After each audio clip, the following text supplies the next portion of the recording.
Hello and welcome to the final part of our series on setting up design files for direct-to-garment printing and print-on-demand. If you haven't seen the other parts of the series, I will link to the playlist in the description below. Today we are going to discuss what you need to do to export your file properly and what issues you might run into.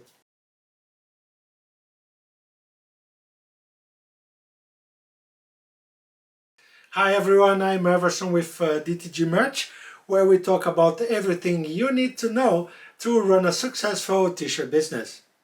We normally create tutorials and other helpful content on topics like t-shirt design, print on demand, and direct garment printing. So make sure to hit that subscribe button. Before exporting, do a quick check of your file. Check the document size and the resolution to make sure everything meets your printer requirements. I would also recommend that you quickly review the file itself. As we have discussed before in this series, it's very easy to blow up a design. All you have to do is resize it and save the larger file again. In this case, the size and the resolution of the document may be correct, but the image itself is blurry. To check this, simply zoom into 100%. Then you can see if your design is sharp or if it's blurry. You can also check if there are any other artifacts or any other unwanted effects. When you use direct-to-garment printing, what you see in your design file is what you get after printing. A bad design file will not get better after printing. So if your design is already blurry, you will get a blurry print. Unlike screen printing, there is no need to prepare the file for printing. You don't have to do any color separation, and the underbase will be created automatically during the printing process, so you have nothing to do here as well. For DTG printing, your file must be on a transparent background.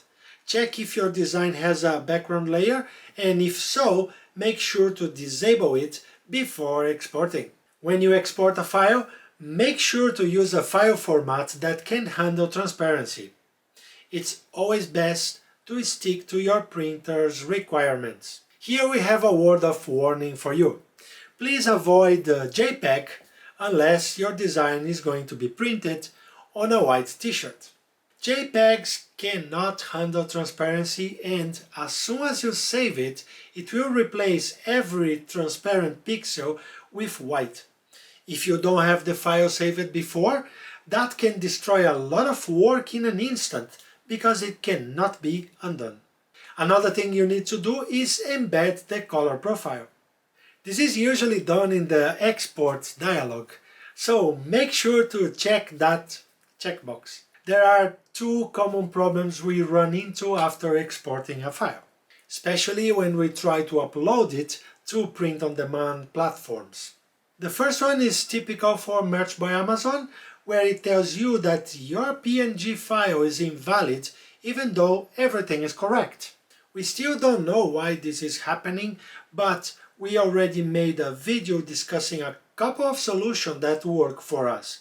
You can find the link to this video in the description below. The second error we get is that the file is too big to upload. T-shirt designs are big, and especially if you draw them and add a lot of detail, the files can get very huge. For example, when Maggie drew this design, the file size was almost 50 megabytes. And Merch by Amazon only permits uploads up to 25 megabytes.